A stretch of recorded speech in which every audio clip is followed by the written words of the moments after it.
பல்லடம் அருகே சாலையை கடக்க முயன்ற இருசக்கர வாகனத்தின் மீது தனியார் பேருந்து மோதி விபத்துக்குள்ளானதில் இருசக்கர வாகன ஓட்டி சம்பவ இடத்திலேயே தலைநசுங்கி உயிரிழந்தார்.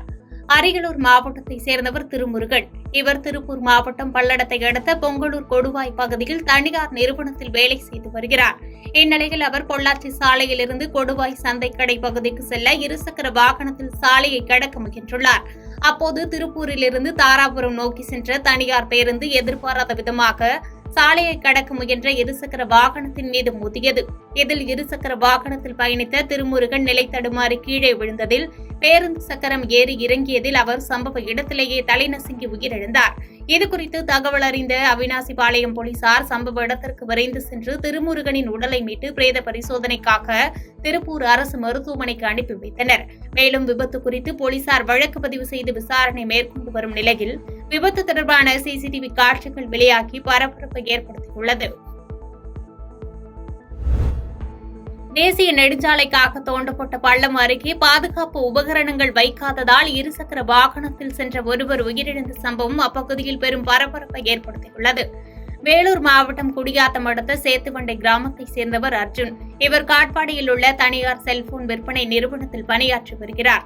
இந்நிலையில் இவர் நேற்று இரவு அவருடன் பணிபுரியும் நண்பரை குடியாத்தம் அடுத்த ராமாலை கிராமத்தில் தனது இருசக்கர வாகனத்தில் அழைத்து சென்று வீட்டில் விட்டுவிட்டு வீடு திரும்பியுள்ளார். அப்போது குடியாத்தம் சித்தூர் கேட் பகுதி அருகே தேசிய நெடுஞ்சாலை பணிக்காக தோண்டப்பட்ட பள்ளத்தில் தவறி விழுந்து பலத்த காயங்களுடன் 108 ஆம்புலன்ஸ் மூலம் குடியாத்தம் அரசு மருத்துவமனைக்கு கொண்டு செல்லும் வழியில் உயிரிழந்தார். இதைத் தொடர்ந்து சேத்துவண்டை கிராமத்தைச் சேர்ந்த பொதுமக்கள் தேசிய நெடுஞ்சாலை பணிக்காக தோண்டப்பட்ட பள்ளம் அருகே பாதுகாப்பு உபகரணங்கள் வைக்க தவறியதால் தான் இந்த விபத்து ஏற்பட்டது என்று கூறி சாலை மறியலில் ஈடுபட்டனர். தகவல் அறிந்து வந்த குடியாத்தம் காவல்துறையினர் சாலை மறியலில் ஈடுபட்டவர்களிடம் பேச்சுவார்த்தை நடத்தி உரிய நடவடிக்கை எடுப்பதாக உறுதியளித்த பின் சாலை மறியலை கைவிட்டு கலைந்து சென்றனர்.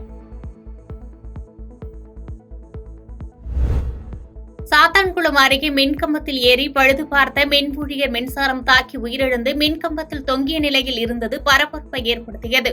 தூத்துக்குடி மடத்தூரை சேர்ந்தவர் அற்புதமணி. இவர் சாத்தான்குளம் அருகே உள்ள நடுவுக்குறிச்சி துணை மின் நிலையத்தில் மின்சார ஊழியராக பணியாற்றி வருகிறார். இவர் நேற்று மாலையில் தட்டார்மடம் பிள்ளையார் கோவில் தெருவில் ஒரு வீட்டில் மின்சாரம் இல்லை என்று கூறி மின்கம்பத்தில் ஏணி வைத்து ஏறி மின் இணைப்பை சரி செய்ய முயன்றுள்ளார். மின் இணைப்பை துண்டிக்காமல் மின் இணைப்பை சரி செய்து கொண்டிருந்த போது அவர் மீது மின்சாரம் தாக்கி அவர் சம்பவ இடத்திலேயே உயிரிழந்தார். மின்சாரம் தாக்கி உயிரிழந்த அற்புதமணியின் உடல் மின்கம்பத்தில் தொங்கிய நிலையில் இருந்த நிலையில் இதுகுறித்து தகவல் அறிந்து சம்பவ இடத்திற்கு சென்ற மின்வாரியத்துறையினர் மின் இணைப்பை துண்டித்து நீண்ட நேர போராட்டத்திற்கு பின்னர் அவரது உடலை கீழே இறக்கி பிரேத பரிசோதனைக்காக சாத்தான்குளம் அரசு மருத்துவமனைக்கு அனுப்பி வைத்தனர். மேலும் இந்த சம்பவம் குறித்து தட்டார்மடம் போலீசார் வழக்கு பதிவு செய்து விசாரணை மேற்கொண்டு வருகின்றனர். பழைய இரும்பு குடோனில் மாமூல் கேட்டு மிரட்டிய கும்பல் மீது நடவடிக்கை எடுக்க கோரிக்கை எழுந்துள்ளது. காஞ்சிபுரம் மாவட்டம் ஒரகடம் அடுத்த சின்ன மதுரப்பாக்கத்தில் பழைய இரும்பு பொருட்கள் குடோன் நடத்தி வருபவர் ஜெயபிரகாஷ்.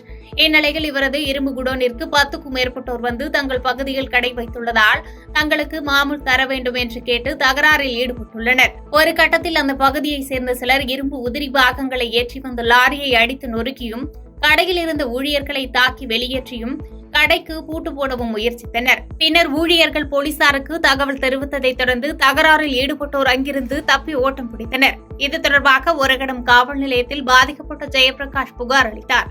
மேலும் பாதிக்கப்பட்ட வியாபாரிக்கு ஆதரவாக தமிழ்நாடு நாடார் சங்க தலைவர் முத்து ரமேஷ் தலைமையில் ஏராளமான நாடார் சங்க நிர்வாகிகளும் மாமூல் கேட்டு மிரட்டிய ரவுடிகளை கைது செய்ய வேண்டும் என வலியுறுத்தி காவல் நிலையத்தை முற்றுகையிட்டதால் பரபரப்பு ஏற்பட்டது.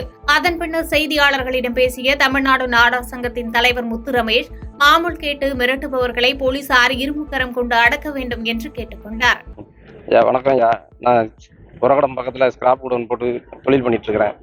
என்னோட குடோனில் தொடர்ந்து லோக்கல்ல இருந்து வந்து பசங்க வந்து எனக்கு மாமூல் குடோன்னு சொல்லி என்ன வந்து ஒரே டார்ச்சர் பண்ணிட்டு இருக்கிறாங்க. ஏற்கனவே ஒரு 1.5 வருஷம் முன்னாடியே ஸ்டேஷனில் கொடுத்தோம், பேசி அனுப்பிச்சு சால்வ் பண்ணி அனுப்பிச்சி விட்டாங்க. திருப்பி அதே இது கண்டினியூவாக தொடர்ந்துட்டே இருக்கு. அதனால மறுபடியும் திருப்பி காவல்துறையிட்ட தக்க நடவடிக்கை எடுக்குமாறு மனு கொடுத்துருவாங்க. இன்னைக்கு காலையில் எங்கள் சூப்பர்வைசர் வெளியே நின்று இருக்கிறதுல ஒரு 20க்கும் மேற்பட்ட பசங்க வந்து ஓனர் என்னடா பார்க்க மாட்டேங்கிறான் வரமாட்டேங்கிறான்னு சொல்லி தகாத வார்த்தையில் பேசிட்டு சூப்பர்வைசர் இன்னும் 2 பசங்களை அடிச்சுட்டு நம்ம குடோனில் உள்ள வேலை செய்கிற லேடிஸ் எல்லாம் வெளியே போங்க, அடிச்சுட்டு இருக்காங்க. என்ன காரணம்? முக்கிய காரணமா நாங்கள் இந்த ஏரியா லோக்கல், எங்களுக்கு நீங்க மாமூல் தண்டா தான் தொழில் பண்ணணுங்கிற மாதிரி சொல்றாங்க. கடலூரில் 12 வயது சிறுமியை கடத்தி சென்று பாலியல் வன்புணர்வு செய்த இளைஞருக்கு 20 ஆண்டுகள் கடுங்காவல் தண்டனையும் 20 ஆண்டுகள் கடுங்காவல் தண்டனையும் 70,000 அபராதமும் விதித்து கடலூர் போக்சோ சிறப்பு நீதிமன்றம் தீர்ப்பு வழங்கியுள்ளது. கடலூர் மாவட்டம் விருத்தாசலம் அருகே உள்ள கிராமத்தைச் சேர்ந்த 12 வயது சிறுமி அப்பகுதியில் உள்ள உண்டு உறைவிட பள்ளியில் விடுதியில் தங்கி 7ஆம் வகுப்பு படித்து வந்துள்ளார். ஸ்ரீமுஷ்ணம் முடிகண்டநல்லூர் பகுதியைச் சேர்ந்த ஜீவா என்பவர் சிறுமியை காட்டுப்பகுதிக்கு அழைத்து சென்று பாலியல் வன்புணர்வு செய்து தனது செல்போனில் அதை வீடியோவாக எடுத்துள்ளார். பிறகு இதை வெளியே சொன்னால் கொலை செய்து விடுவேன் என்று சிறுமியை மிரட்டியுள்ளார். இதையறிந்த சிறுமியின் தாய் வேப்பூர் காவல் நிலையத்தில் புகார் செய்த நிலையில் கடத்தல் மற்றும் போக்சோ சட்டத்தின் கீழ் போலீசார் வழக்கு பதிந்து ஜீவாவை கைது செய்து விசாரணை நடத்தி வந்தனர். இது தொடர்பாக நீதிமன்ற வழக்கு விசாரணை முடிவடைந்து நேற்று கடலூர் நீதிமன்றத்தில் போக்சோ நீதிமன்ற நீதிபதி லட்சுமி சுரேஷ் தீர்ப்பு வழங்கினார். அதில் பள்ளி மாணவியை கடத்தி சென்று பாலியல் வன்புணர்வு செய்த ஜீவாவிற்கு 20 ஆண்டுகள் கடுங்காவல் தண்டனையும் 70,000 அபராதமும் விதித்து தீர்ப்பு வழங்கினார். மேலும் பாதிக்கப்பட்ட சிறுமிக்கு அரசு துறையின் கீழ் இழப்பீடாக 7 லட்சமும் வழங்க நீதிபதி உத்தரவிட்டார். பாதகம் செய்பவரை கண்டால் நாம் பயங்கொள்ளலாகாது பாப்பா, மோதி மிதித்து விடு பாப்பா, அவர் முகத்தில் உமிழ்ந்து விடு பாப்பா. அண்மை செய்திகளை உடனுக்குடன் தெரிந்து கொள்ள இணைந்திருங்கள் இயம்நாடு தொலைக்காட்சியுடன்.